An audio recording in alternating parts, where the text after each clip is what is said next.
السلام علیکم ورحمۃ اللہ۔ معزز دوستو، مکۃ المکرمہ سے مدینہ طیبہ کے سفر کے دوران تقریباً 100 کلومیٹر سفر کریں تو ایک وادی آتی ہے، وادی عثفان۔ یہ وادی قدید سے پہلے ہے۔ اس میں ایک کنواں موجود ہے، یہ میرے کمر کے پیچھے آپ کو یہاں دکھائیں گے۔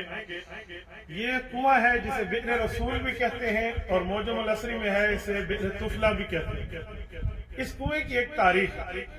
رسول اکرم صلی اللہ علیہ وآلہ وسلم حدیبیہ کے سفر میں جب یہاں سے واپس تشریف لے کر جا رہے تھے تو آپ علیہ الصلوۃ والسلام نے اس جگہ آرام فرمایا۔ یہ پوری وادی ہے، اگر یہ ساتھ آپ کو دکھا سکیں، یہاں رسول اللہ صلی اللہ علیہ وسلم اور حضور اکرم صلی اللہ علیہ وسلم کے صحابہ کرام نے آرام فرمایا ہے۔ یہ باہر بھی حویلی موجود ہے، ان کے ساتھ اللہ کے رسول نے آرام فرمایا۔ آرام سے اٹھنے کے بعد جب پانی کی ضرورت پڑی تو صحابہ کرام اس کنویں پر تشریف لے۔ اس کنویں میں دیکھا تو پانی بالکل موجود نہیں تھا اور بالکل نیچے تھا اور تھوڑا پانی تھا۔ حضور اکرم صلی اللہ علیہ وسلم نے مشکیزے سے جو قطرے نکلے وہ نکال کر اس پانی میں اپنا لعاب مبارک شامل فرمایا اور اس پانی کو اس میں ڈالا اور پانی کے فوارے پھوٹ پڑے۔ صحابہ کرام نے پانی پیا، خود بھی استعمال کیا اور اس کو محفوظ بھی کیا۔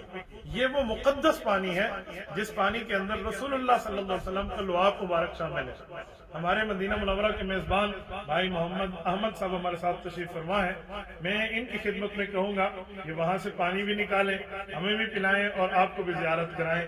یہ پانی وہاں سے لیتے ہیں۔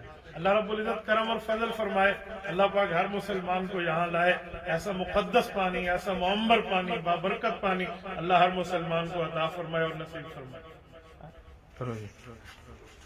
جی اللہ اکبر کبیرہ، بہت گہرا کنواں ہے اور اس سے یہ پانی موجود ہے۔ ماشاءاللہ ماشاءاللہ ماشاءاللہ، لا قوت الا باللہ۔